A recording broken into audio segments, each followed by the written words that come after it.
Let's talk about everyone's big hope. A coronavirus vaccine for all and treatments for the sick. There are lots of infectious cells. That's great. Well done. Really good. Hundreds of vaccines and drugs are being tested around the world in record time. What we're trying to do is to take something that usually takes 15 years and truncate it down to a few months. We all have questions, and some of you send us yours. When can we expect a vaccine? Who will get it first? How much will it cost? And here's one from us. Do we need a vaccine to get back to our normal lives?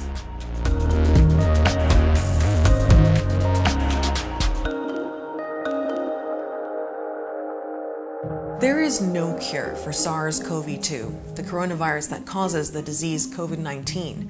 But a vaccine and the right drugs can help our bodies fight it. So this is what we're up against. The virus has a crown of spikes made of protein molecules. They attach to human cells and act like a key in a lock that lets the virus in. Once inside, the virus hijacks the cell's reproductive machinery to make copies of itself. A vaccine protects you by mimicking a small part of the virus. We would take a little part of that protein surface of the virus, killing the virus, and we would inject it into people to see if they would make antibodies to it. If that real virus came in, then the antibody would immediately recognize it and it would immediately take care of it.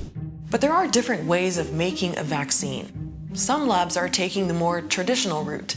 They're testing whether introducing different parts of the spike protein into humans can trigger an immune response.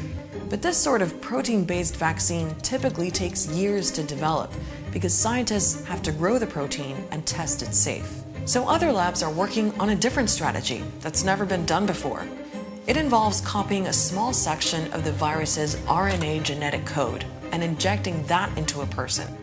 That RNA fragment then instructs human cells to reproduce certain coronavirus proteins, and hopefully that triggers an immune response. Using the RNA approach means you don't have to grow the coronavirus protein in a lab. The body does all the hard work.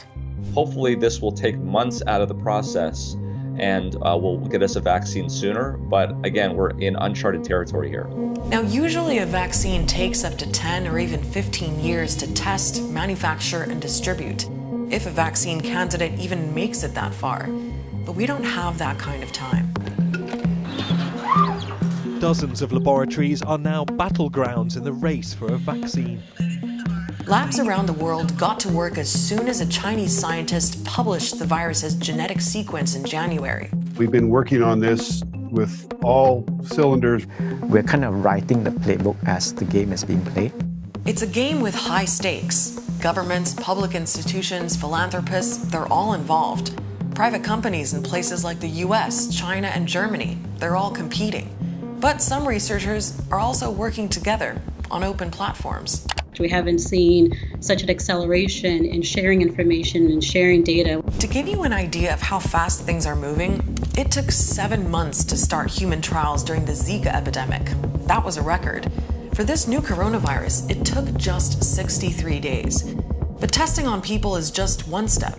The manufacturing, I think, is going to be the real challenge, and we need to make sure that we're ramping that up right now alongside of the clinical trials that are underway.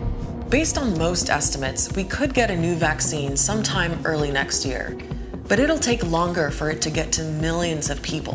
One of the vaccine makers, Johnson & Johnson, says that won't happen before late next year. And there's going to be a bottleneck. So who gets it first? During the H1N1 swine flu in 2009, one of the first vaccines was made in Australia.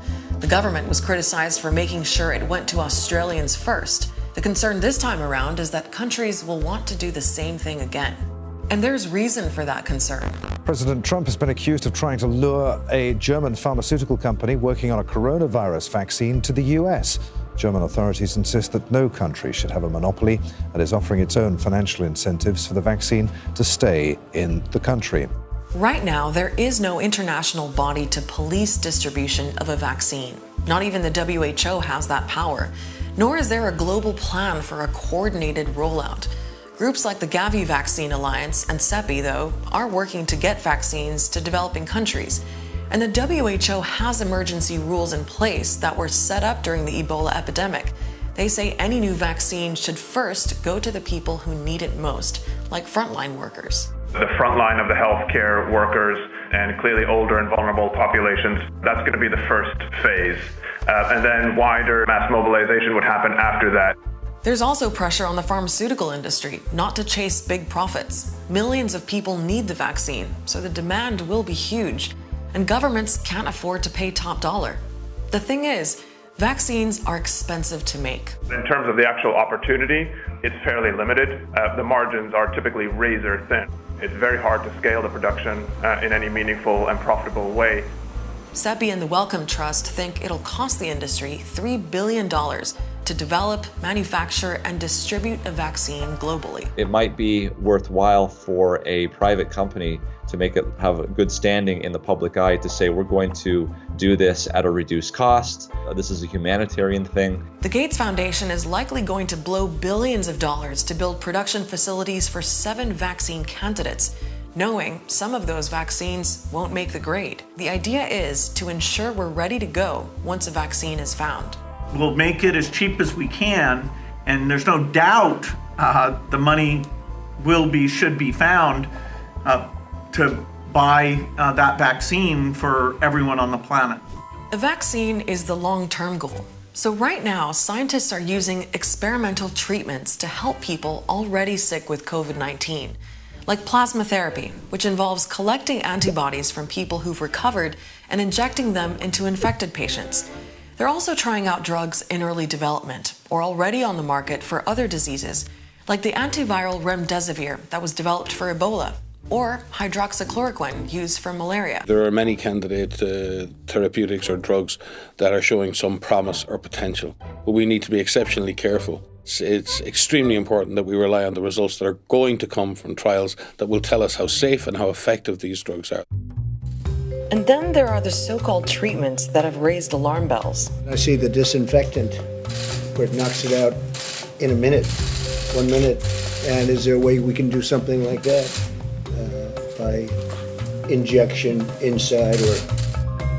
The idea of injecting disinfectant got lots of laughs online. I think most people are smart enough to know that they shouldn't be taking medical or public health advice from President Trump. They should be listening to expert opinion. With every vaccine or drug, there's a calculated risk. With measles, for instance, your chance of dying from the disease is about 1 in 1,000, but the chances of having an adverse reaction to the vaccine are less than 1 in a million. Any medical response is going to be experimental and might come with side effects because no drug or vaccine has been licensed for this coronavirus. It's new. But we also know that vaccines have saved millions of lives.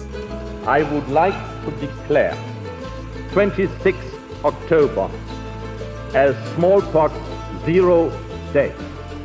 Mumps, measles, the Asian flu, all those epidemics that killed hundreds of millions of people are nearly all gone now. Experimental vaccines were also used to fight Ebola, and that epidemic has largely been contained.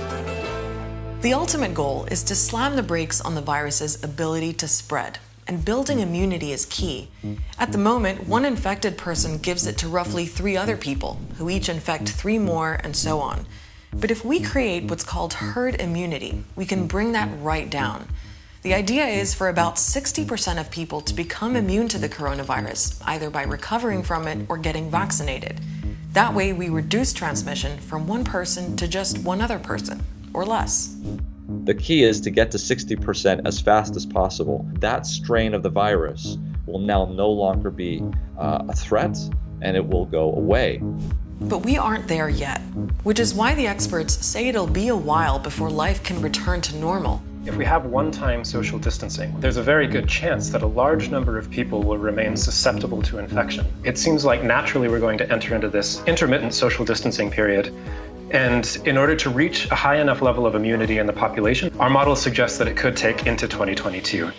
It's also worth remembering that until we get those treatments and a vaccine, most of us, around 80%, can rely on our own immune systems to fight the coronavirus. So the general advice is to stay healthy, eat well, sleep well, and exercise, even if you're stuck at home. Because that's where we need to be right now, to protect people who are most at risk, while we all wait for the science to catch up. We don't know when we'll be back on the Start Here set, but not to worry. We're still going to be bringing you more episodes any way we can. In the meantime, our website, aljazeera.com, has all the latest on the coronavirus pandemic. I'll see you next week.